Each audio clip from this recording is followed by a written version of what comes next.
गया पर no ma'am. कब था अंकिता का? मैम 22 बताओ, किसी ने बताया नहीं। अच्छा, अब आने वाला बर्थडे किसका है बता दो भाई, हम भूल जाते हैं। मेरा। बकरी, क्या नाम है तुम्हारा? मैम दीक्षा का है 27 सितंबर को उसने भेजा। अच्छा, तन्वी तुम्हारा कब है? मैम 30 मई को। दीक्षा का कब है? 27 सितंबर को। अरे अब तो बहुत टाइम है। अभी मुझे बताओ जिनका सितंबर 15 तक आना है वो बताओ। अभी 10 दिन है। तन्वी तुम्हारा कब है? 30 मई। 30 मई। मैम मई। साक्षी का है आज बर्थडे। साक्षी, आज तुम्हारा बर्थडे है? उसने चैट पे लिखा। मेरा बस आने वाला है। मैम मेरा भी है आज बर्थडे। साक्षी, नेगी, तुम्हारा सच्ची बर्थडे आज? Yes ma'am. ओ, मेरे को और बर्थडे सॉन्ग आने वाले हैं। और किसका आने वाला है? मेरा। बेटा कौन सी बकरी है, ये नाम बताएं। मैं। तन्वी। तन्वी, तुम्हारा तो मई में है ना? ये मैम। हाँ ये मैम। हाँ, तो फिर अभी कहाँ आने वाला है? हैप्पी बर्थडे साक्षी। चलो अभी साक्षी के लिए बर्थडे बनता है। बताओ, साक्षी का बर्थडे, साक्षी टीचर है। हैप्पी बर्थडे साक्षी। हेलो हेलो, काउंट तो किए नहीं, काउंट। हैप्पी बर्थडे साक्षी। अरे काउंट तो किए ही नहीं। चलो mike happy on, mike on. Birthday to you. Happy birthday happy birthday to you. रुको रुको रुको रुको रुको। Happy birthday to you. Ma'am को भी दो। वैसे मैंने काउंट किया था नलाय को। 1 2 3। अब लो। मैं फिर से काउंटिंग कर। हाँ, happy birthday to you. Happy birthday happy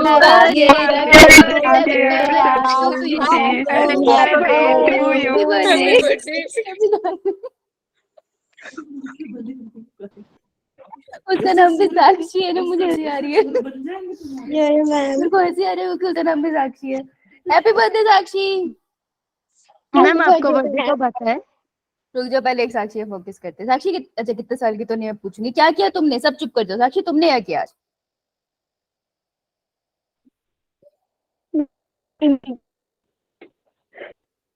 अच्छा, साक्षी हमारी रोबोटिक आवाज में बोलती है, हमें कुछ समझ नहीं आ रहा।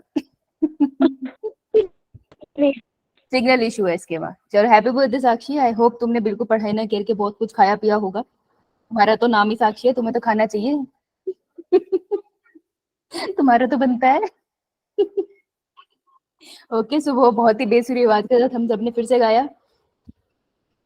So nice. चलो, सो अपकमिंग बर्थडे किसी ने बताया नहीं है, तन्वी को इग्नोर करते हुए आगे चलते हैं। तो आज हमने क्या पढ़ना है बताओ।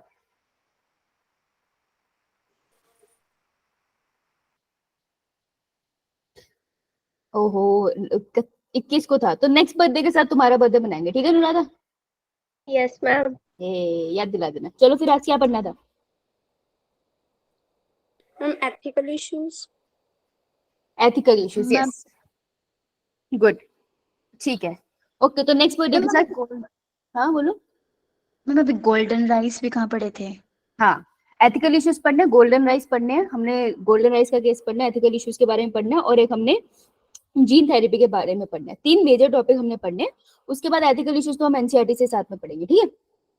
मैम। स्क्रीन दिख रही है सबको?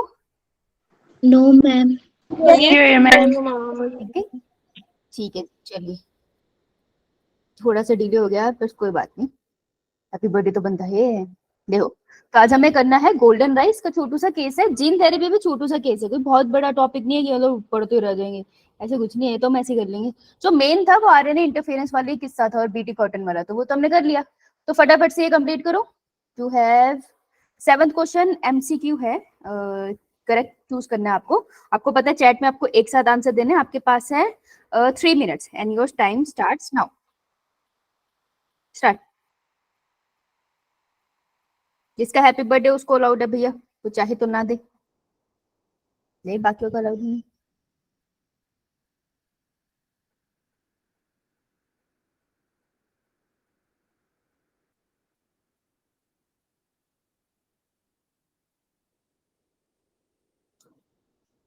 चलो 3 मिनट स्टार्ट हो गए।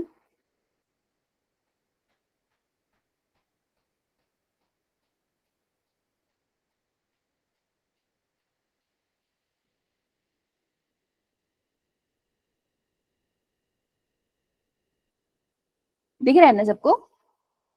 यो मैम। तो ये हमारा क्विक रिकैप है।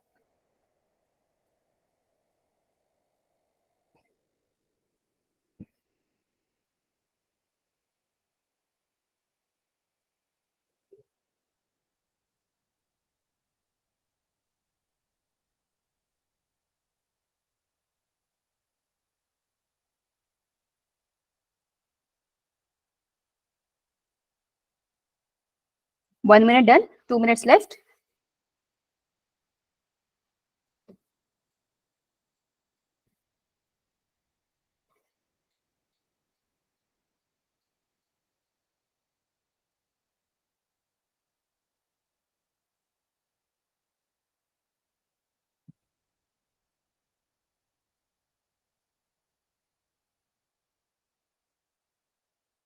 One and a half minutes left. सिर्फ आंसर ही लिखने हैं आपको चैट बॉक्स में नंबर के साथ, करेक्ट नंबर के साथ। हाँ,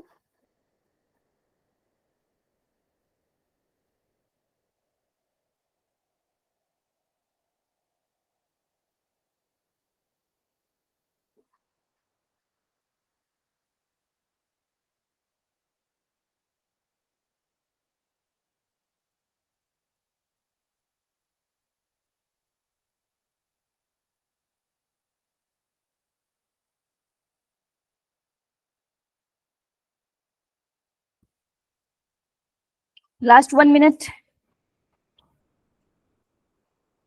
इसमें तो बस आपको ऑप्शन से ही बताना है, ए बी सी में से कौन सा ऑप्शन है। सी है, बी है, ए है।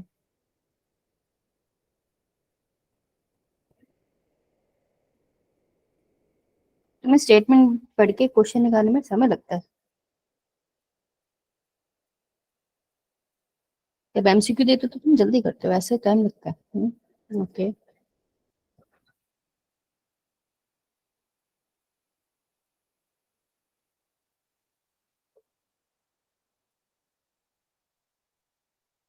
All right. कर रहे हो सॉल्व या नहीं कर रहे हो, पहले ये बता दो। मैम कर रहे हैं। कर रहे हैं। I give you 2 minutes more, ठीक है? स्टार्ट, फटाफट, रुकना नहीं। 2 मिनट्स मोर, इससे ज्यादा नहीं मैं दे पाऊंगी। 5 मिनट्स आप मोर देन इनफ, क्योंकि तुम कर रहे हो तो मैं इसको और देती हूँ।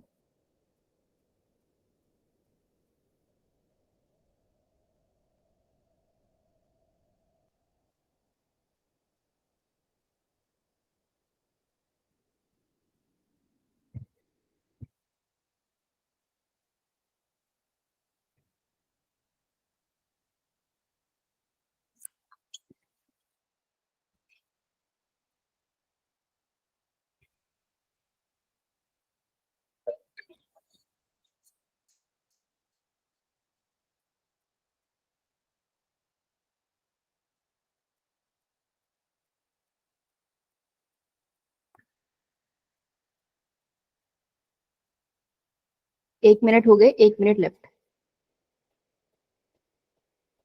समय बहुत जल्दी निकलता है क्वेश्चन करते हुए। कॉपी में सॉल्व करना है क्वेश्चन, उसके बाद चैट में लिखना है एक साथ। ये तो नहीं कर रहे ना, क्वेश्चन स्क्रीन पे देख रहे हो फिर चैट पे लिख रहे हो फिर अगला ऑप्शन पढ़ रहे हो। एक बार ही पहले कॉपी पे सॉल्व कर लो, फिर उसके बाद अपने आंसर्स लिख दो।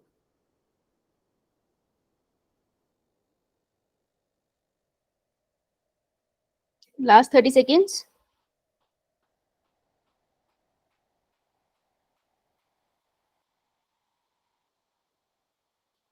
स्पीड पकड़ो भाई।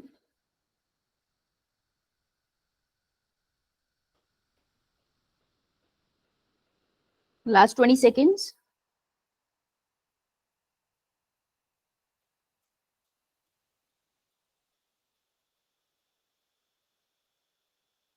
Last 10 seconds.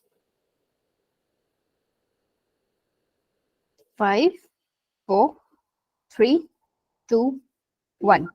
जो भी आंसर आपने लिखा है ना, सेंड इट। जितना भी लिखा है सेंड करो।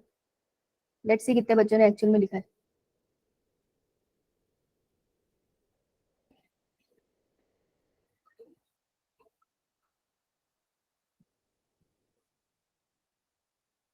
I'll give you 1 minute to send your answers. फटाफट है, स्टार्ट। 1 मिनट से ज्यादा नहीं दूंगी, 1 मिनट से ज्यादा मिलता भी नहीं है पेपर में आंसर शीट पे भरने का। So the first one is okay. Okay, दीक्षा, दीक्षा आपने नहीं लिखा ना कुछ 1 2 कौन सा नंबर है? Good Vishal, good Priya, good Preeti, Preeti ने अच्छे से लिखा। Good Priya Satwalia. 30 seconds left.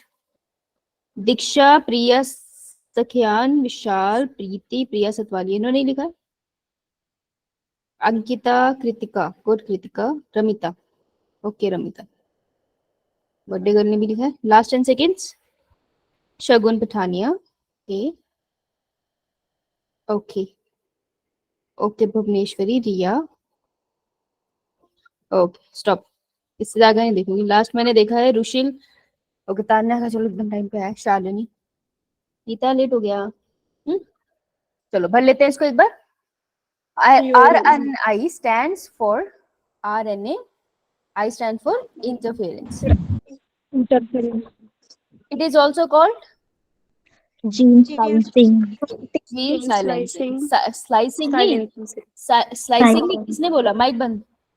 Silencing नहीं है, साइलेंसिंग है, शांत कर देना, चुप कर देना उसको, ठीक है? साइलेंसिंग है, ध्यान से बोलना है।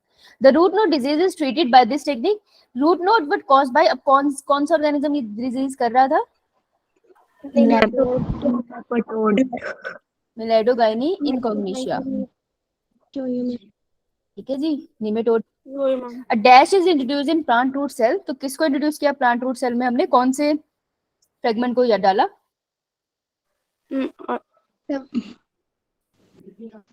Double stranded R, DA stand for double strand, ठीक है? When nematode eat up the plant cell, the dash strands of nematode form bond with, तो जब nematode ने plant cell को खाया तो plant cell के कौन से strand ने bond बनाया है nematode के कौन से strand से? मैम एंटीसेंस, nematode का था antisense और plant cell का था sense. yes, very good. Which of the following is not used in RNA? तो रिस्क होता है यूज, siRNA होता है use? Yes ma'am. Yes, ma'am. Double stranded DNA use होता है?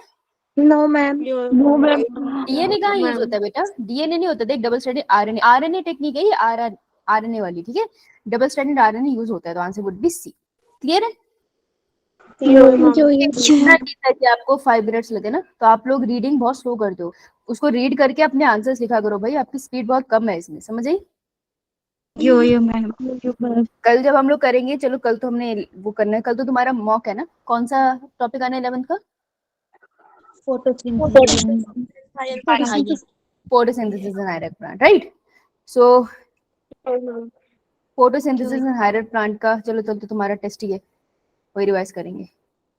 ओके जी, आइए अब हम चलते हैं गोल्डन राइस की तरफ, ठीक है? गोल्डन राइस पढ़ ले। अब देखो प्रोसेस क्या है, प्रोसेस बहुत सिंपल है। अच्छा कैमरा चल रहा है। जो चावल है ना उसका न्यूट्रिएंट कंटेंट बढ़ाना है। आपको याद है ग्रीन रेवोल्यूशन कब आई थी और कौन लेकर आया था? Raise your hand. Green revolution कब आई थी और कौन लेकर आया था? और father of green revolution India में किसको कहते हैं? हाँ बोलो बेटा। शिवांशी नहीं, किसने याद कर? प्रिया सतवालिया। 1985 to 1990. 1919 में ग्रीन रेवोल्यूशन आई थी, सही बोल रही है? No, ma'am. कब आई थी? 1960. 1960 सबसे पहले ग्रीन रेवोल्यूशन था ना? मैम। 67. तो ग्रीन रेवोल्यूशन आई थी, और कौन थे इसे जो जिन्होंने ये कौन इसके फाउंडर थे? इंटरनेशनली कौन रिस्पॉन्सिबल थे? इंटरनेशनली। बेटा माइक पहले तो हैंड रेज करो, ये क्या लगा है? समझ नहीं आ रहा, हैंड रेज करो। Vishal ma'am GR Norman. Norman Borlaug, ठीक है। और इंडिया में कौन थे Pooja? Ma'am Pooja MS Swaminathan, right, good. So golden rice क्या है? It is a bio fortified crop. Bio fortified crop का मतलब है कोई क्रॉप है, जैसे चावल है, चावल का तुमने न्यूट्रिएंट कंटेंट बढ़ा दिया, तो अब मैं इसको कहूंगी बायो फोर्टिफाइड है। बायोटेक्नोलॉजी करके जब आप किसी खाने की क्वालिटी को बढ़ा देते हो तब हम उसको बायो फोर्टिफाइड क्रॉप कहते हैं, ठीक है। तो पहला नीट का क्वेश्चन बन सकता है, which of the following is a bio fortified crop, तो गोल्डन राइस उसका आंसर होगा। नेक्स्ट चीज, इसको किसने डिस्कवर किया था? इसका क्वेश्चन आता नहीं है, फिर भी लिख लो। पीटर बेयर्स इंगोने ने 1990 के करीब डिस्कवर किया था, उन्होंने इसे बनाया था लेबोरेटरी में। अब उन्होंने बनाया किससे था? उन्होंने ये जो राइस है, गोल्डन कलर के राइस है, इसको एक जीन लिया था बैक्टीरिया से, नाम याद करने की जरूरत नहीं, एक प्लांट से जीन लिया था। अब प्लांट से ना 2 जीन्स लिए गए थे। प्लांट कौन सा था? डेफोडिल, ठीक है। तो डेफोडिल प्लांट से 2 जीन लिए गए थे, एक बहुत पुराने PYQs में इसका नाम मेंशन है, वैसे इतना डिटेल में आता नहीं है। क्वेश्चन ये आता है कि गोल्डन राइस के पास खास बात क्या है। देखो गोल्डन राइस की खास बात क्या है, जैसे कोई चावल होते हैं ना, तो चावल के पास पोटेंशियल है कि वो बीटा कैरोटीनाइन सिंथेसाइज कर ले, ठीक है। तो जैसे ये राइस है, मैं राइस का सेल दिखा देती हूँ आपको। तो राइस के सेल के पास पोटेंशियल है, उसके पास ऐसा जीन है, ध्यान से देखना, कि वो क्या बना दे, एक प्रोटीन बना दे जिसका नाम है, ये है प्रोटीन, और इस प्रोटीन का नाम है बीटा कैरोटीन। बीटा कैरोटीन क्या है? It is a precursor. Precursor का मतलब क्या होता है? स्टार्टिंग मटेरियल, ठीक है, उसको हम कहते हैं प्रिकर्सर। समझ आई? जैसे इस बोर्ड पे लिखने के लिए मुझे ये पेन चाहिए ना, इसके बिना तो नहीं मैं लिख पाऊंगी, तो प्रिकर्सर है किसी चीज का स्टार्टिंग मटेरियल। तो बीटा कैरोटिनॉन इज अ प्रिकर्सर। किसका प्रिकर्सर है? फॉर विटामिन ए सिंथेसिस का, ठीक है। विटामिन ए जिसको हम रेटिनॉल भी कहते हैं, उसको बनाने के लिए बीटा कैरोटीन बनता है। तो प्लांट के अंदर प्रॉब्लम क्या है कि जैसे कुछ ग्राम्स होते हैं ना, मतलब कुछ चावल है, चावल के अंदर प्रॉब्लम क्या है कि बीटा कैरोटीन बनाने का जीन तो है उसके पास, लेकिन उसकी दिक्कत ये है कि ये इनएक्टिव हो जाता है, ठीक है। तो अगर ये इनएक्टिव हो जाएगा तो चावलों में विटामिन ए तो होगा नहीं। तो इन्होंने क्या कहा, इन्होंने जीन उठाया प्लांट से भी और बैक्टीरिया से भी, और कंबाइन करके एक ऐसी सिंथेसिस कर दी। आपने जेनेटिक इंजीनियरिंग पढ़ी है ना, तो आप बायोटेक करके एक स्पेशल जीन बनाओगे और प्लांट के अंदर डाल दोगे। अब ये जीन क्या करेगा? जब मैंने प्लांट के अंदर डाल दिया, इसने कुछ नहीं करना है, इसने ऐसे एंजाइम बनाने हैं जो बीटा कैरोटीनॉन के जीन को एक्टिवेट करेंगे, ठीक है। तो जब ये एक्टिवेट होंगे तो विटामिन ए की सिंथेसिस हो जाएगी, राइट। सो किया क्या गया है गोल्डन राइस में, एक नॉर्मल राइस था, उसके अंदर बीटा कैरोटीनॉन बनाने वाले जीन को एक्टिवेट कर दिया गया ताकि विटामिन ए उस चावल में बन सके। तो जो तुम नॉर्मल चावल खा रहे हो और जो तुम गोल्डन राइस खा रहे हो, गोल्डन राइस के अंदर विटामिन ए ज्यादा है। और विटामिन ए आपने सुना होगा कि आप गाजर वगैरह खाने के लिए कहते हैं जब आंखों की रोशनी कम हो जाती है। तो विटामिन ए करता क्या है? विटामिन ए का साइंटिफिक नेम होता है रेटिनॉल, एक ये क्वेश्चन बन सकता है। और विटामिन ए करता क्या है? आपकी आंखों की रोशनी को तेज करता है, सुना है कभी? यो मैम। तो जिन लोगों को राइट ब्लाइंडनेस है ना, जैसे, तो उनको ये सजेस्ट करा जाएगा कि दवाइयां ही खा रहे हो आप, गोल्डन कलर का राइस खाओ, इससे आपका विटामिन ए का लेवल बॉडी में बढ़ जाएगा, ठीक है। तो आपसे क्वेश्चन क्या आएगा कि जेनेटिकली मॉडिफाइड क्रॉप में वो कौन सा क्रॉप है जो रिस्पॉन्सिबल है नाइट ब्लाइंडनेस को ट्रीट करने के लिए? तो वो है कौन? Golden rice. अरे कौन सी राइस की वैरायटी थी? ओराइजा सतीवा की वैरायटी थी। अगर बहुत ही डिटेल में आगे क्वेश्चन तो ये पूछ लेगा। क्लियर है? यो मैम। ठीक है, देखो प्रेजेंटेशन में भेज दूंगी तब लिख लेना, आगे चलते हैं। ओके, सब कुछ लिखा है इसमें, एक्स्ट्रा लिख रखा है जिसकी तुम्हें जरूरत भी नहीं है। पर चलो अब एक केस पढ़ते हैं जिसका नाम है जीन थेरेपी। जीन थेरेपी क्या है? जैसे मान लो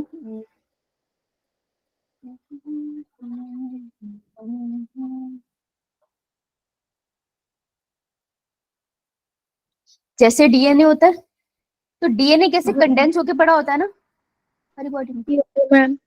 इस कंडेंस फॉर्म ऑफ डीएनए को अपन क्या बुलाते हैं? क्रोमोसोम, एक सेंट्रोमेयर वाला क्रोमोसोम। अब उसकी एक पूरी लेंथ को हम बोल देते हैं क्रोमेटिड। जैसे इसमें एक क्रोमेटिड है, अगर मैं 2 बना देती तो इसमें होते 2 क्रोमेटिड का एक क्रोमोसोम, राइट। क्रोमेटिड और क्रोमोसोम में फर्क है, चलो सेल साइकिल सेल डिवीजन के टाइम पे और अच्छे से कर लेंगे। तो ये क्रोमोसोम है, क्रोमोसोम का कोई फ्रेगमेंट है जो पर्टिकुलर हम कहते हैं जीन है, न्यूक्लियोटाइड की सीक्वेंस है, कोई पर्टिकुलर प्रोटीन बनाते हैं, ये कहते हैं ना हुआ क्या, इस जीन में गड़बड़ी होगी, ठीक है, गड़बड़ होगी, तो ये जीन अब प्रोटीन नहीं बना पा रहा। तो अगर ये जीन प्रोटीन नहीं बना पा रहा तो बॉडी का कोई इंपॉर्टेंट एंजाइम नहीं बन पा रहा, ठीक है। और अगर एंजाइम नहीं बन पा रहा तो बॉडी का इंपॉर्टेंट फंक्शन नहीं हो पाएगा। तो अब तुम बताओ, रेज योर हैंड, तुम मुझे बताओ इस कंडीशन में हमें क्या करना चाहिए, क्या क्या कर सकते हैं? प्रीति, मोहित, मोहित। मैम उस जीन की जगह कोई जीन डाल सकते हैं आर्टिफिशियल जो वर्क करता हो। वर्किंग जीन हम जीन की पोजीशन पर डाल सकते हैं, यस। और कुछ, और कोई तरीका? अगर जीन की प्रोसेस बहुत बहुत ही टेक्निकल है, हर जगह काम नहीं करता, और कोई तरीका यूज करते होंगे लोग। अब तो हम जीन थेरेपी कर लेते हैं, और कोई तरीका लग सकता है? मैम एंजाइम वगैरह जो एंजाइम बनाते हैं वो वाली प्रोटीन वो वाले डाल देना। सीधा एंजाइम बना के उसमें डाल दो, यस, राइट। तो पहले साइंटिस्ट ने भी यही करते थे कि जैसे किसी चीज की बॉडी में कमी हो रही है तुम बाहर से दे दो। फॉर एग्जाम्पल कोई प्रोटीन की बॉडी में मेरे कमी हो रही है, तुम इंजेक्शन से मुझे वो प्रोटीन दे दो। प्रोटीन हमेशा इंजेक्शन से दिया जाएगा, खाया नहीं जाएगा। रीजन क्या है उसका? मैम ऑरली क्योंकि डाइजेस्ट हो जाता है। हाँ, पेट में जाकर तो वो डाइजेस्ट हो जाएगा ना। पेट के अंदर प्रोटीएजेस होते हैं, प्रोटीएजेस आपने देखा स्टमक के अंदर भी होते हैं और स्मॉल इंटेस्टाइन में भी होते हैं, तो वो तो टूट जाएगा, में तोड़ना थोड़ी है। तो प्रोटीन को आप इंट्रावेनसली नर्व्स के थ्रू आप अंदर दे दोगे, राइट। लेकिन ये परमानेंट क्योर नहीं है। इसके साथ प्रॉब्लम क्या है? क्या प्रॉब्लम होगी अगर मैंने इंजेक्शन से प्रोटीन दिया तो? क्या प्रॉब्लम हो सकती है, तुम सोचो। मैम क्वेश्चन हाथ रिपीट खड़े कर करके, लो। हाथ खड़े करके, कि अगर मैंने इंजेक्शन से डिजायर्ड प्रोटीन दे दिया, जैसे प्रोटीन की कमी थी मेरी बॉडी में, तो डॉक्टर ने इंजेक्शन से मुझे वो प्रोटीन दे दिया, तो नेहा इसका ड्रॉबैक क्या होगा? मैम हमारी बॉडी उसको पहचान लेगी, वो फॉरेन बॉडी है। नहीं, ऐसा जरूरी नहीं है। अगर हम सेम प्रोटीन देते हैं ना सेम एमएस के साथ, तो वो पहचान भी नहीं पाती। दवाई तो हम लेते ही है ना बाहर से। तो अगर वो, अच्छा, अगर तो बॉडी ने पहचान लिया तो चलो रिजेक्ट कर दिया, प्रोटीन का मॉलिक्यूल है, उसका तो कुछ खास फर्क नहीं पड़ेगा। But about any other side effect, कुछ मतलब इसके अलावा और कोई नुकसान हो सकता है? ये टेक्निक परमानेंट होगी नेहा या टेम्परेरी? टेम्परेरी। टेम्परेरी, ये इसका ड्रॉबैक है। हर बार मुझे प्रोटीन लेना पड़ेगा ना, तो हर कुछ दिनों के बाद प्रोटीन लेना पड़ेगा, है ना। ये प्रॉब्लम है, राइट। तो हम इसके लिए क्या कर सकते हैं कि जो जीन खराब था उसी की जगह सही जीन लगा दो, कर सकते हैं ना। तो इसी की जगह मैंने सही जीन लगा दिया, करेक्ट जीन लगा दिया हमने, ठीक है। तो जब आपने करेक्ट जीन लगा दिया, उस प्रोसेस को हम क्या बोलेंगे? Gene therapy. So gene therapy का सिंपली मतलब है कि जोन सा जीन खराब है उसकी जगह नया जीन लगा दो। अब ये इतना इजी नहीं है। पहले जीन आइडेंटिफाई करो, फिर आप जीन इंट्रोड्यूस करो, और उसके बाद वो सेल रेप्लिकेट भी होना चाहिए और वो जीन काम करना भी चाहिए। आप लगा के छोड़ सकते हो, पर आप इंश्योर थोड़ी कर सकते हो। जैसे इलेक्ट्रिशियन आया घर में, उसने पंखा लगा दिया, पंखा ना चले बाई चांस, तुमने तो वायरिंग डाल दी, पर कभी कभार नहीं भी चलता, है ना।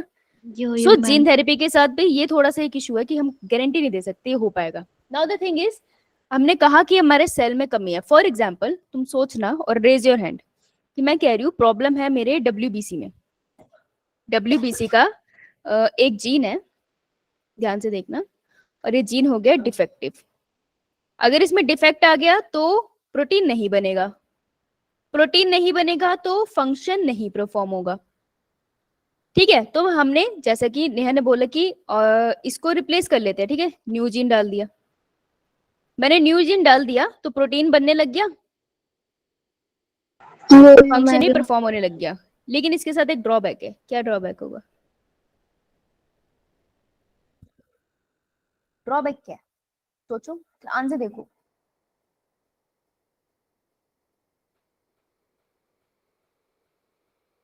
यस रिया शर्मा।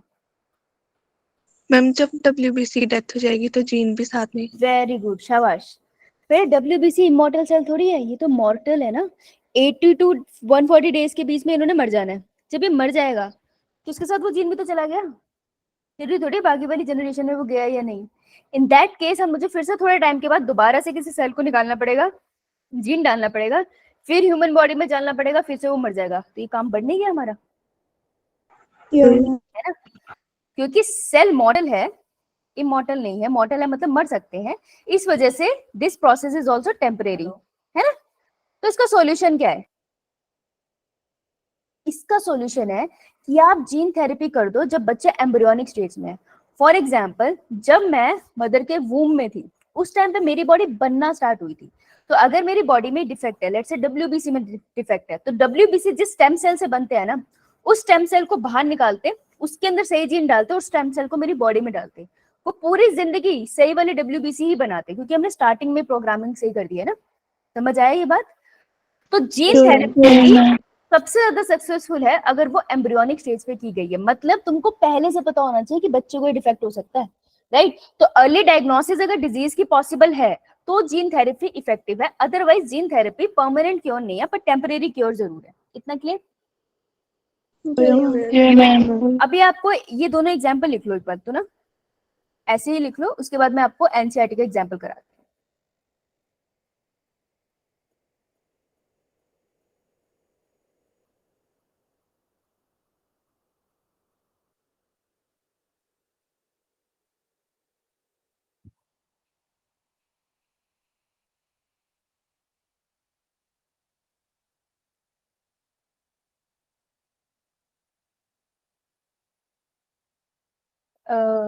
अंगूठा आप कर देना।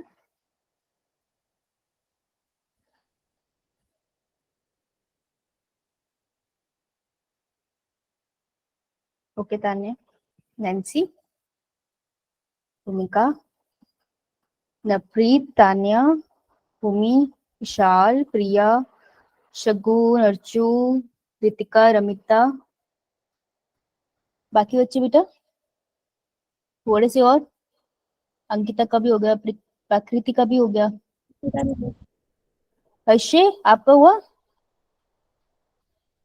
चलो मिटा रही हूँ मैं ये। अब आराम से इसको एक एग्जाम्पल को पढ़ते हैं, तुम्हें कॉन्सेप्ट समझ में आ गया, अब तुमको बस एग्जाम्पल समझना है। ये क्या कह रहा है, जीन थेरेपी की बात हम आगे करेंगे। ये केस बता रहा है आपको कि जो बॉडी होती है ना, उसमें डिऑक्सीराइबो, अच्छा ये क्या है डिऑक्सीराइबोडिसिन?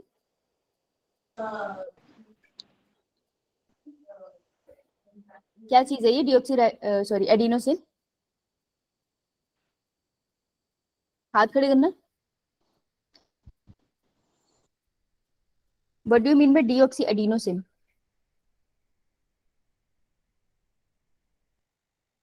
Green parameter. बेटा हाथ खड़े करने को बोला था दीक्षा। डीऑक्सी का मतलब क्या है यहाँ? डीएनए नहीं है, removal of deoxy, deoxy ribo sugar लगी हुई है और इसके साथ एडेनिन ग्रुप लगा हुआ है, ये है ये। What is this? This is a nucleotide और न्यूक्लियोसाइड? न्यूक्लियोसाइड। न्यूक्लियोटाइड। एक ये मॉलिक्यूल है, दूसरा ये मॉलिक्यूल है, दो मॉलिक्यूल है, तो टाइड कहाँ से हो गया? न्यूक्लियोसाइड नहीं हुआ? जब इसमें फॉस्फेट ग्रुप लगेगा तो तीन मॉलिक्यूल हुए ना, तब वो टाइड होता है ना। मॉलिक्यूलर बेसिस ऑफ इनहेरिटेंस का बेसिक है ये। अगर ये गलत करके आ रहे हो तो फिर तुम रिवाइज क्या कर रहे हो? फिर तो नहीं कर रहे रिवाइज, हो ही नहीं सकता, ये तो गलत हो ही नहीं सकता था। So in body, deoxyadenosine form a byproduct of nucleic acid breakdown. देखो जो न्यूक्लिक एसिड्स होते हैं, ठीक है, तो न्यूक्लिक एसिड भी तो टूटते हैं ना। अगर हम बोलते हैं आरबीसी जाकर मर गया, graveyard of RBC is known as spleen. Spleen. अगर हम बोल रहे सेल मर रहा है, अगर हम बोल रहे सेल मर रहा है, तो उसका जेनेटिक मटेरियल भी तो टूट रहा है ना। तो उसका जेनेटिक मटेरियल टूटेगा तो उसमें बाय प्रोडक्ट भी निकलेंगे, ठीक है। तो सबसे खतरनाक बाय प्रोडक्ट है डीऑक्सी एडिनोसिन। तो जब भी न्यूक्लिक एसिड टूटते हैं, उनमें से जो डीऑक्सी एडिनोसिन निकलता है, ये बड़ा खतरनाक है। इट इज हाईली टॉक्सिक, बहुत ही टॉक्सिक है, और ये मैच्योरेशन ऑफ इम्यून सिस्टम होने नहीं देता। मतलब जो इम्यून सिस्टम है, आपको पता है इम्यून सिस्टम दो टाइप का है, एक है ह्यूमरल और एक हमारे पास होता है सेल मेडिएटेड। सेल मेडिएटेड कौन रेगुलेट करता है? किसको पढ़ते हो सेल मेडिएटेड इम्यून सिस्टम में?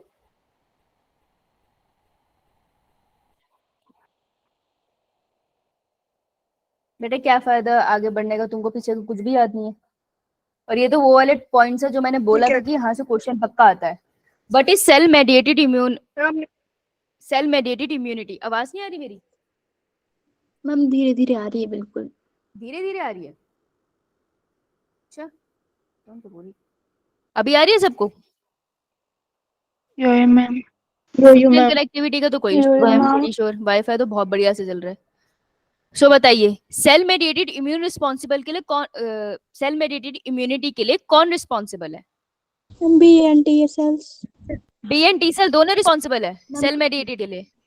Ma'am T cells. T cells responsible होती है, एनसीईआरटी की लाइन है ये, पीवाईक्यू का क्वेश्चन है ये।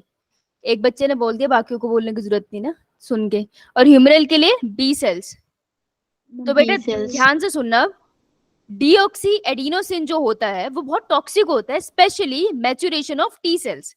टी सेल्स को सही से मैच्योरेशन करने नहीं देता, और अगर टी सेल बॉडी में सही से नहीं बन पाएंगे तो इम्यूनिटी बॉडी की बिल्कुल गिर जाएगी। तुमको याद है एड्स का जो वायरस होता है वो कौन से सेल पे अटैक करता है हमारी बॉडी के? T cells. कौन से वाले? कौन से टी सेल्स? T lymphocytes. कौन से T cells? T helper cell. T helper cells, right.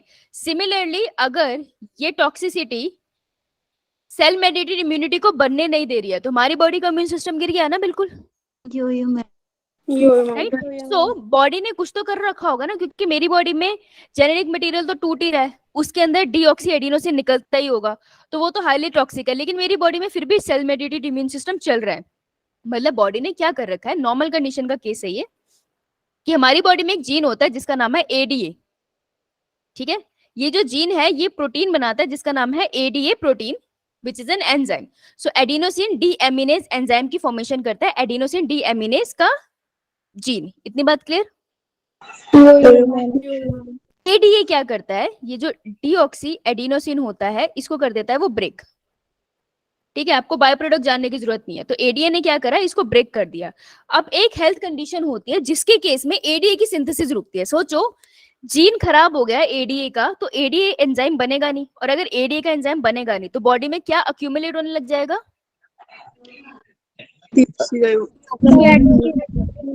Deoxy adenosine. पहले तो उसको सही से पढ़ो, क्या है ये? Deoxy adenosine. Yes, deoxy adenosine अगर अक्यूमुलेट होने लग जाएगा तो मेरी बॉडी में असर कहाँ पड़ेगा?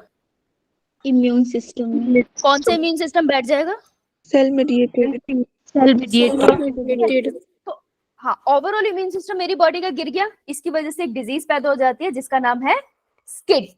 Okay, so what is skid? SCID is a severe combined immune deficiency syndrome. It is a health condition जहाँ पे आपकी बॉडी का इम्यून सिस्टम इतना कॉम्प्रोमाइज हो गया है, इतना बुरे से खराब हो गया है कि आप बेसिक बीमारियों से लड़ नहीं पा रहे। जैसे एड्स में होता था ना कि जुकाम हो गया है अगर एड्स पेशेंट को तो वो उससे हील नहीं कर पाता है, वैसे जिसको स्किड हुआ है वो भी हील नहीं कर पाते। ठीक है, सो कौन सा इम्यून सिस्टम सही से वर्क नहीं करता जब स्किड हो जाता है? हाँ, ये क्वेश्चन। ठीक है, सो स्किड कंडीशन उसमें डेवलप हो जाती है। स्किड के साथ सर्वाइवल बहुत मुश्किल है, बच्चा मुश्किल से 1-2 साल तक सर्वाइव करेगा अगर आप उसको बचा के रखो, otherwise the kid will die away. ठीक है, क्योंकि इम्यूनिटी उसकी इतनी ज्यादा गिर जाती है। तो आपने कभी ये देखा है बबल बेबीज? बबल बेबी सुना है? No ma'am. No ma'am. ये देखो, जिन बच्चों को स्किड होता है ना उन बच्चों को ऐसे रखा जाता था पहले, दिख रहा है आपको? उसको हर तरफ से ऐसे कवर कर रखा है। कवर क्यों कर रखा है? किससे बचा रहे हैं? वायरस वगैरह से। वायरस, बैक्टीरिया, फंगस, हर किसी से बचा रहे हैं क्योंकि इसकी बॉडी लड़ नहीं पाएगी ना, तो पहले ऐसे रखा जाता था। ठीक है, ये थी स्किड की कंडीशन। अभी समझ आया आपको? ऐसे पूरे पूरे बबल कंटेनर्स में भी रखते हैं तो बच्चा बस बाहर हाथ निकाल के खाना ले सकता है। Okay, so this was a very bad condition, अभी भी बैड है, लेकिन इसकी पॉसिबल ट्रीटमेंट। अब बताओ अगर स्किड है और स्किड का रीजन क्या है? मैम उसमें इम्यूनिटी कमजोर हो जाती है। हाँ, कॉम्प्रोमाइज हो गया। और कॉम्प्रोमाइज क्यों हुई है? कौन सा जीन काम नहीं कर रहा? Ma'am T lymphocytes. बेटा जीन कौन सा काम नहीं कर रहा? ADA gene not working, right. अब आपसे नीडिया पूछेगा आप पॉसिबल ट्रीटमेंट क्या देख सकते हो? सबसे पहले ट्रीटमेंट दे सकते हो जो आपने मेरे को नेहा बताई थी। ठीक है, क्या? कि जो एंजाइम काम नहीं कर रहा, दैट इज एडीए एंजाइम काम नहीं कर रहा ना, तो आप वो एंजाइम बाहर से बॉडी को देते रहो, राइट। एक तो हम ये कर सकते हैं। इसकी प्रॉब्लम क्या है? It is a temporary. दूसरा कर सकते हो bone marrow transplant. Bone marrow transplant के अंदर क्या होगा कि आप बोन मैरो समझते हो? Yes ma'am.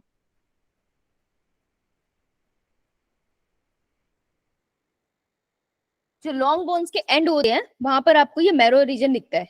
ये अच्छे से नहीं दिख रहा इसमें, लॉन्ग बोन्स के एंड में, जैसे आपकी रीढ़ की हड्डी के कॉर्नर पे, आपकी थाइज में, तो लंबी हड्डियों के कॉर्नर्स पे ये रीजन होता है स्पॉन्जी स्पॉन्जी, जहाँ पे सारे ब्लड सेल्स बनते हैं, ठीक है। तो बोन मैरो में आप क्या कर सकते हो, इसकी थेरेपी दे सकते हो, मतलब जिसके हेल्पर सेल बढ़िया से काम कर रहे हैं वो वाले यहाँ डाल दो, ठीक है। तो क्या करते हैं, इंजेक्शन लेके, बड़ा सा इंजेक्शन लेके पीठ में बिल्कुल नीचे की तरफ ऐसे लगाया जाता है। तो जैसे मेरा बोन मैरो काम नहीं कर रहा तो मेरा बदर का लेके मुझ में डाल दिया। इसकी क्या प्रॉब्लम है कि ये जो सेल्स यहाँ मैंने डाले हैं बोन मैरो के, वो भी तो थोड़े टाइम के बाद मर जाएंगे ना। So this is also temporary, क्योंकि ये रिप्लेस हो सकते हैं। आपने सुना ही होगा ना कि ब्लड आपकी बॉडी में हर 3 महीने बाद नया जनरेट होता है, तो ब्लड डोनेट करते रहा करो, है ना। इसलिए क्योंकि बोन मैरो बनाती रहती है, ये भी खराब है। तीसरा तरीका था लिम्फोसाइट ट्रांसप्लांट। लिम्फोसाइट ट्रांसप्लांट में क्या है, add functional gene to the lymphocyte and introduce it into the body. हाँ मोहित। हम ये नहीं समझा है कि जब उसमें बोन मैरो ही ट्रांसप्लांट कर दी गई है तो वो टेम्परेरी कैसे हुआ, क्योंकि क्योंकि उसमें तो बोन मैरो की जो सेल्स है वो भी तो नए नए आते रहते हैं ना, इस वजह से। फिर बोन मैरो है वो तो उसमें न्यू है, तो वो तो बनाएगी ना रेगुलरली। जो तुमने, ये बोन मैरो है ना, बोन मैरो के जो सेल्स है, जो भी सेल्स ये बोन मैरो बनाती है, हेल्पर सेल बनाती है, आपकी टी सेल्स बनाती है, बी सेल्स बनाती है, लेट्स से मैं 2 सेल्स की बात करती हूँ, ठीक है। तुमने क्या किया, तुमने यहाँ पे बाहर से बोन मैरो के सेल्स को डाल दिया, न्यू सेल्स को डाल दिया, लेकिन बेटा इन सेल्स की भी तो लाइफ है ना, इन सबकी लाइफ है, तो ये अल्टीमेटली तो डाई करेंगे ना और न्यू सेल पैदा होंगी। मैम इसका इसलिए तो मतलब बोन मैरो ट्रांसप्लांट पूरी की पूरी मैरो नहीं डालते उसमें। बोन नहीं डाल दी, जैसे बोन होती है ना, तो ये तो हार्ड पार्ट होता है ना, इसको अगर मैं काटू ना ऊपर से तो इसके अंदर स्पॉन्जी स्पॉन्जी पार्ट होता है।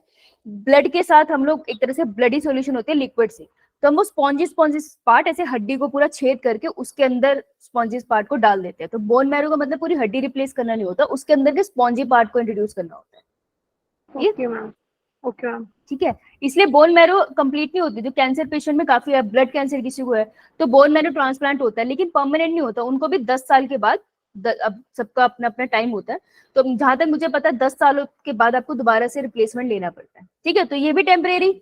अब तुम क्या करो, तुम कुछ मत करो, लेट्स से तुमने टी हेल्पर सेल निकाले बाहर लैब में, इन टी हेल्पर सेल के अंदर तुमने कौन सा जीन डाल दिया, डाला, हाँ, और बाद में ये टीन हेल्पर सेल को दोबारा से पेशेंट में डाल दिया, राइट। ये टेक्निक भी कर सकते हैं हम लोग, लेकिन ये कैसी है, परमानेंट या टेम्परेरी? हाँ, ये टी हेल्पर सेल की तो लाइफ है ना, इट विल डाई। तो जो सबसे पहली जीन थेरेपी थी ना वो ये थी। तो फर्स्ट जीन थेरेपी एक 4 साल की बच्ची को दी गई थी और जीन थेरेपी में यही किया गया था, लिम्फोसाइट ट्रांसप्लांट। तो पहला क्वेश्चन तो ये बनता है कि पहले जीन थेरेपी में आपने क्या किया था? भाई हमने लिम्फोसाइट का ट्रांसप्लांट किया था, तब टेक्नोलॉजी इतनी भी नहीं एडवांस थी कि एम्ब्रियोनिक स्टेट में पता चल जाता है ना। तो हमने लिम्फोसाइट का ट्रांसप्लांट उस टाइम पे करा था। हाँ प्रीति। मैम जो ये टी सेल हम ट्रांसप्लांट करते हैं, जीन को ट्रांसप्लांट मतलब उसमें डालते हैं, ये कितने मतलब टाइम तक जिंदा रहता है मतलब वहां पे?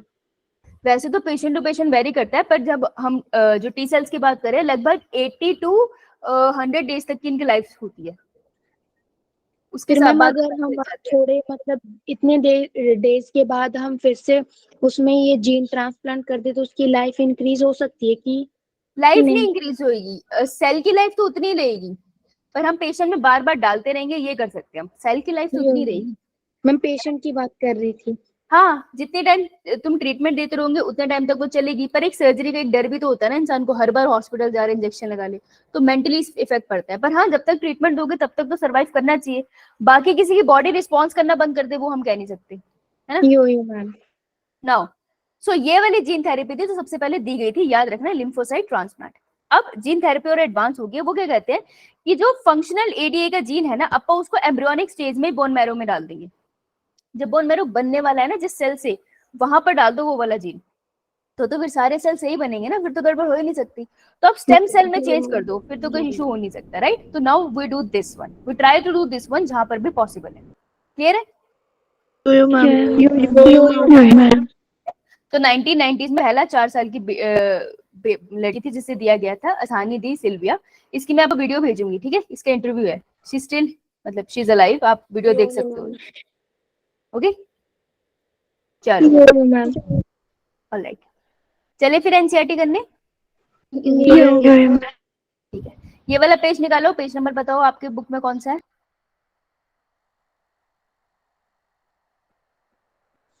मैम 212 मेरे भी सेम यही है। 212 सब में सेम है। ओके, देखो ट्रांसजेनिक एनिमल क्या है?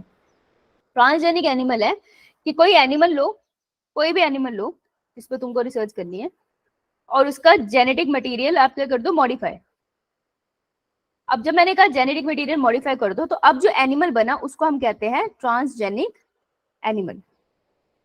अब जेनेटिक मटेरियल मॉडिफाई का क्या मतलब है? देखो, जेनेटिक मटेरियल मॉडिफाई का बहुत सिंपल मतलब है, यानी पहला केस, आप उसमें कोई जीन ऐड कर दो, उसका जीन काटो, उसकी जगह अपनी मर्जी का जीन डाल दो, या फिर आप उसका कोई जीन रिमूव कर दो बस, और कुछ डालो मत। तो दो तरीके से आप उसको मॉडिफाई कर सकते हो ना, उसके जेनेटिक मटेरियल में अपनी मर्जी का जीन डालो, या उसका कोई इंपॉर्टेंट जीन निकाल लो, और फिर देखो उसकी बॉडी कैसे रिएक्ट करती है। उसको कहते हैं ट्रांसजेनिक एनिमल्स। फॉर एग्जाम्पल, हम कहते हैं ना कि अगर पेनक्रियास सही से काम नहीं करता तो इंसुलिन नहीं बनता और लोगों को डायबिटीज होती है। ये बात मानते हैं हम? कैसे पता चला साइंटिस्ट को? क्या लगता है, ऐसे थोड़ी पता चला? उनको पहले ये, जो भी उन्होंने पढ़ाई कर रहे थे, जो रिसर्च कर रहे थे, उनके दिमाग में ख्याल आया कि यार पेनक्रियाज रिस्पॉन्सिबल हो सकता है इस चीज के लिए। फिर वो कैसे टेस्ट करेंगे? वो एक चूहा लेंगे, माइस लेते हैं, व्हाइट वाले रहते हैं क्योंकि उनको रेबिस नहीं होता। हाँ मोहित। मैम जो जीन थेरेपी हमने इसके लिए की, वो हम डायबिटीज के पेशेंट के लिए नहीं कर सकते? अगर अर्ली डायग्नोसिस बहुत मुश्किल है ना, अगर जेनेटिक लेवल पे है तो उन पेशेंट्स के साथ हम कर सकते हैं। अर्ली डायग्नोस करना, किसी जीन को अंदर डालना, ये बहुत रिस्की प्रोसेस है। तुम सोचो, तुम बच्चे जब वूम में है, वहां से तुम उसका सैंपल निकालोगे सेल का, मतलब मदर को तुम इंजेक्ट करोगे, फिर उसके बाद वो सैंपल वापस डालोगे, वो बच्चा भी बन रहा है, थोड़ी सी भी गड़बड़ होना बहुत सीरियस हो सकता है। तो ये बहुत ही कॉम्प्लिकेटेड प्रोसेस है। तो कोशिश तो की जा रही है, but it is very complicated, तो हर कोई परमिशन भी नहीं देता ना, है ना? So it is possible but it's very complicated. हमने पढ़ बहुत इजी लिया, लेकिन है बहुत कॉम्प्लिकेटेड। अच्छा, तो मैं कह रही थी ट्रांसजेनिक एनिमल। तो देखो क्या किया गया होगा, किसी रैट को निकाला गया होगा, फिर उसके क्या, क्योंकि ये ह्यूमन से सबसे ज्यादा मिलते हैं ना, मैमल्स है ये, फिर इसके बेचारे के पेनक्रियास को निकाल लिया होगा, और इसको पेनक्रियास के बीच बिना सर्वाइव करने के लिए कहा गया होगा, और अच्छी खासी मीठे की सॉल्यूशन पे इसको रखा गया होगा। फिर देखेंगे कि इसको डायबिटीज होता है या नहीं। ठीक है, तो ऐसे ही ट्रांसजेनिक एनिमल क्यों बनाते हैं? रिसर्च समझने के लिए कि कोई बीमारी है तो कैसे हो रही है। लोगों को पता है अल्जाइमर है ना, तो कैसे अल्जाइमर को स्टडी करते हैं? पहले वो रैट में अल्जाइमर इंड्यूस करते हैं, फिर जो भी मेडिसिन बनाई, लेट्स से मैंने ये मेडिसिन बना ली है, अब रैट को वो मेडिसिन देते हैं, फिर देखते हैं रैट का रिस्पॉन्स कैसा है। अगर सब कुछ सही जाता है, बहुत लंबी टेस्टिंग होती है, फिर उसके बाद वो सारे एक्सपेरिमेंट मंकी के साथ करते हैं, क्योंकि मंकी से हम ज्यादा मिलते हैं। पहले रैट पे होता है एक्सपेरिमेंट, फिर मंकी पे होता है, फिर होते हैं क्लिनिकल ट्रायल्स। क्लिनिकल ट्रायल होता है कि मान लो कोई पेशेंट है जिसपे कोई दवाई, कोई ट्रीटमेंट असर नहीं कर रही, राइट, तो वो राम भरोसे, फिर उस पेशेंट को ये सजेस्ट किया जाता है कि मार्केट में एक नई दवाई आती है, आप ट्राई करना चाहते हो अपने रिस्क पे, इसे अभी किसी इंसान ने खाया नहीं है। फिर वो पेशेंट वॉलंटेरिली वो दवाई को ट्राई कर सकता है, फिर हम उसका रिस्पॉन्स देखेंगे कैसा रहा, क्या साइड इफेक्ट रहे, सर्वाइव हुआ या नहीं। फिर एंड में जाके मार्केट में कोई दवाई रिलीज होती है। तो जो लीगल प्रोसेस होता है वो ये होता है कि पहले आप माइस पे एक्सपेरिमेंट करो, फिर आप मंकीज पे करो, फिर उसके बाद आप लोग उसके क्लिनिकल ट्रायल करो, फिर फाइनली उसको मार्केट में भेजो। तो ये प्रोसेस लगभग ले लेता है 10 से 15 साल, राइट। जर्नल प्रोसेस तो यही है, बाकी अब देखो कहीं पर क्या फॉलो हो रहा है मुझे नहीं पता। बोलो। ट्रायल्स उनमें तो जिन जिन जिन पे भी वो ट्रायल्स होते हैं, उन्हें तो वो वाली बीमारी होती नहीं है, फिर कैसे रिस्पॉन्स का पता चलता है? नहीं नहीं, उन्हीं को करते हैं जिनको बीमारी होती है। फॉर एग्जाम्पल कोई अल्जाइमर है किसी को, उसके ऊपर और कोई दवाई असर नहीं कर रही है, तो उनसे पूछा जाता है आप ये दवाई लेना चाहोगे, वो परमिशन देते तभी करते हैं, ह्यूमन पे ऐसे थोड़ी कर सकते हैं। ओके। जैसे कि आपने बताया कि माइस का जो हमने पेनक्रियाज निकाला, फिर उसको शुगर में डाला, तो उसको शुगर अगर हुई होगी, तो फिर अगर हम उसमें फिर से पेनक्रिया डालेंगे तो उसको शुगर की डिसीज रहेगी, या मतलब कि ठीक हो जाएगा वो? वैसे पेनक्रियास दोबारा डाला नहीं जाएगा, उस माइस को मार दिया जाएगा। यो मैम। ठीक है, पेनक्रियास दोबारा लगाना मुश्किल होगा, पर हाँ हो सकता है ये एक्सपेरिमेंट। अगर कोई इतनी हेडेक करना चाहेगा तो वो फिर दोबारा पेनक्रियास डाल के देख सकता है कि क्या होगा। वैसे वो पेनक्रियास डालने की जगह बेटा पता है क्या करेंगे, वो इंसुलिन ट्रीटमेंट पे रखेंगे उसको, फिर वो देखेंगे इंसुलिन वर्क करता है या नहीं। जनरली इंसुलिन के इंजेक्शन लगाए जाएंगे, वो ज्यादा ईजी है ना। यो मैम। सर्जरी में तो किसी एनिमल को बचाना थोड़ा मुश्किल होता है। बोलो बोलो बोलो, पूछो। मैम फिर जो इंसुलिन के इंजेक्शंस होंगे वो तो माइस को बार बार देने पड़ेंगे। हाँ, वही तो हम देखना चाहते हैं कि कब तक की जरूरत है, कितना इफेक्टिव है, यही तो जानना है। तो लॉजिक यही है कि लॉजिक यही था कि ट्रांसजेनिक एनिमल बना क्यों रहे हैं, क्या शौक है हमें, देखने में सुंदर लग रहे हैं। वो हाउस पेट्स के साथ करते हैं लोग, अलग अलग वैरायटी के कुत्ते बिल्लियां बना लेते हैं घर में रखने के लिए। अब जानवर तो जानवर है, लेकिन उसको बहुत ज्यादा हाइब्रिड कर देते हैं, फिर अजीब किस्म के जानवर है। जैसे पग है तो उसको ब्रीदिंग इशू है, उसका फेस इतना ब्रॉड सा है ना कि वो जैसे ब्रीथ नहीं कर पाता है, लेकिन लोगों को देखने में अच्छा लगता है तो बना लेते हैं।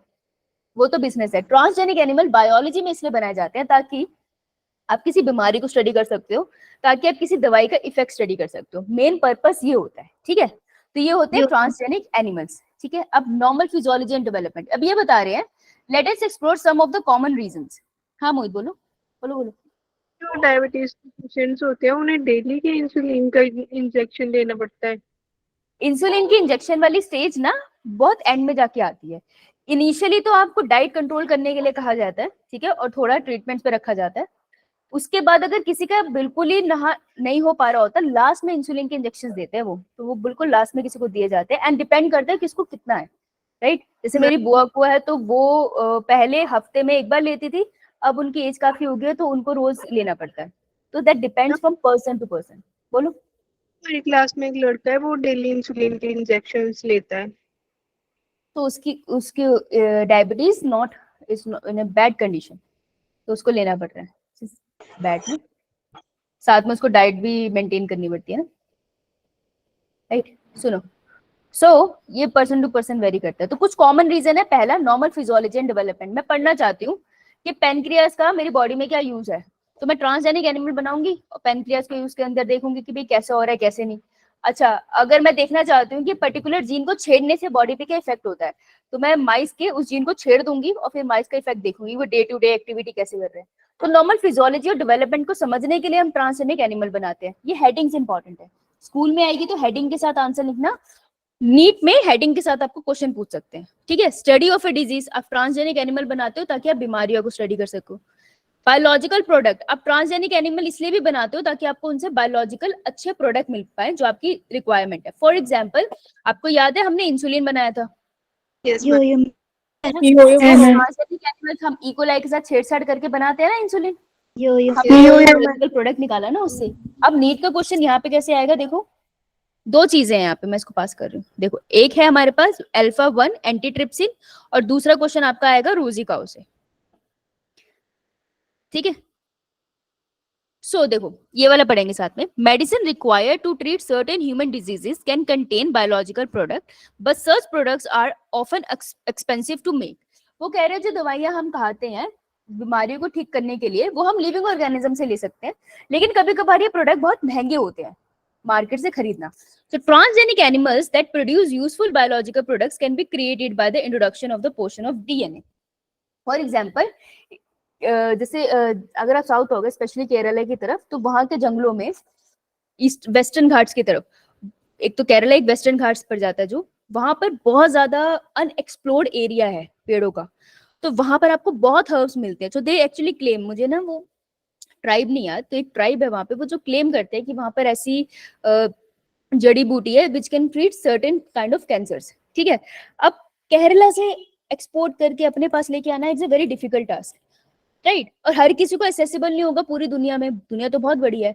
सो व्हाट वी ट्राई इज कि हर कोई अपने स्टेट में या अपनी कंट्री में लेबोरेटरी में ट्रांसजेनिक एनिमल बना ले, और वो दवाई वो एनिमल के थ्रू ही मिल जाए। जैसे फॉर एग्जाम्पल, अगर मैं ऐसे बैक्टीरिया बना लूं जो इंसुलिन बना सकते हैं, तो इजी हो जाएगा ना सबके लिए। तो एली लिली ने जो बनाया वो सबके लिए पॉसिबल है ना, इंडिया भी कर सकती है, चाइना भी कर सकती है, सही बात है। इसलिए बायोलॉजिकल प्रोडक्ट बनाने के लिए वो कह रहे हैं आप जीन छेड़छाड़ कर लो एनिमल की और उससे बना लो। तो उन्होंने एक एग्जांपल दिया है human protein which is alpha 1 antitrypsin. Alpha 1 antitrypsin ज्यादा नहीं डालना, बस इतना जानना है कि it is a chemical which is used to treat emphysema. Emphysema क्या होता है? Emphysema is a very important disease from NEET point of view. They ask many times. Lungs होते हैं ना, lungs में आपने ब्रोंकियोल्स पढ़े होंगे, लास्ट में जाके वो एल्विलाई बनाते हैं। तो जो लोग सिगरेट पीते हैं ना, जो लोग बहुत सिगरेट पीते हैं, तो सिगरेट का इफेक्ट क्या होता है? हम क्यों कहते हैं कि सिगरेट पीने से कोई फायदा नहीं होता? सिगरेट पीने से अनरिवर्सिबल नुकसान होता है, क्योंकि सिगरेट पीने से जो एल्विलाई की वॉल होती है ना, वो कोलैप्स कर जाती है।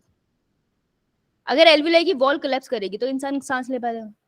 No ma'am. तो जो सिगरेट पीते हैं, कभी नोटिस करना, अगर वो तेज चल रहे सीढ़ी, उनकी सांस चढ़ जाती है, उनसे सांस नहीं ली जाती। वो लगातार बोल रहे, उनको खांसियां लग जाती है, उनसे ज्यादा देर बोला नहीं जाता। थोड़ा मौसम बदलता है, उनको चेस्ट में प्रॉब्लम होती है। थोड़ा सा भी एलर्जी हो जाएगी ना आसपास, तो वो बहुत परेशान हो जाते हैं। They can not breathe properly because of emphysema. Emphysema is a serious condition. तो इसको ट्रीट करने के लिए we have an product called alpha one antitrypsin. तो वैसे ही रैट और उसके बाद हमारे क्या कहते हैं मंकी के ऊपर लगा के फाइनली ये मेडिसिन बनाई गई है। ठीक है, याद रह जाएगी एम्फाइसीमा के लिए, वेरी इंपॉर्टेंट। सेकेंड इज, इन्होंने क्या कहा, और भी अटेम्प्ट किए गए हैं कुछ बनाने के लिए। जैसे 1997 में बनाई गई है एक काऊ जिसका नाम है रोजी। रोजी काऊ की खासियत क्या है? अब आपने देखा है ना, जब बेबीज होते हैं, हर मदर कैपेबल नहीं है ना बेबी को दूध पिलाने के लिए। हो सकता है मदर अंदर न्यूट्रिशन है, अगर वो खुद माल न्यूट्रिशन का शिकार है तो बच्चे को दूध कहाँ से बनेगा? बनेगा ही नहीं। कुछ लोगों को प्रॉब्लम होती है, मिल्क बनता ही नहीं है। बहुत लोगों को होती है, पता नहीं क्यों, बस बनता नहीं है, उनको नहीं पता क्या रीजन है, नहीं बन रहा है। कुछ लोगों को प्रॉब्लम होती है, बच्चा दूध पी नहीं पाता, जब मदर उसको दूध पिलाने की कोशिश करती है वो निप्पल ग्रैप नहीं कर पाती। होती है ये काफी लोगों को प्रॉब्लम, बड़ी सीरियस प्रॉब्लम है ये। किसी केस में mother expired after the birth of a child, वो बच्चा कहाँ जाएगा? उस बच्चे को तो न्यूट्रिशन चाहिए ना, कोलेस्ट्रॉल वाला दूध तो उसको मिला ही नहीं। तो उसके केस में क्या क्या है, ऐसे गाय बनाई है, ट्रांसजेनिक गाय, जिसके पास क्या है, वो ऐसा दूध देती है जो प्रोटीन रिच है। ठीक है, तो उसमें कौन सा प्रोटीन मिलता है? Alpha lactalbumin, alpha lactalbumin. तो नाम ना मेरी जान ले लेंगे एक दिन। ठीक है, तो रोजी काऊ का जो दूध है ना, उसमें ह्यूमन का जो मिल्क के अंदर प्रोटीन होता है ना, वो रोजी काऊ के काऊ मिल्क में मिलता है। तो जो ऐसा बच्चा है जिसके पास मदर का दूध एक्सेसिबल नहीं है, हम उसको रोजी काऊ का मिल्क पिला सकते हैं, राइट? तो न्यूट्रिशन वैल्यू इसमें बढ़ गई दूध की, समझ आया? और ये लाइन आपको, ये दोनों एग्जांपल आपको पीवाईक्यू में मिल जाएंगे। ओके जी। और अभी भी ये रीजन ही बता रहे हैं कि और क्या कर सकते हैं हम, क्यों बनाते हैं ट्रांसजेनिक एनिमल? वैक्सीन सेफ्टी करने के लिए। फॉर एग्जांपल, सबने बना ली कोविड की वैक्सीन है, कोविड की वैक्सीन बना के सीधा लोगों को थोड़ी दे दी थी। अगर कोविड की वैक्सीन से किसी को एड्स हो जाता, तो किसी को सीरियस ऐसी कोई बीमारी हो जाती जिसका कोई इलाज नहीं है, तो कौन रिस्पॉन्सिबल होता है?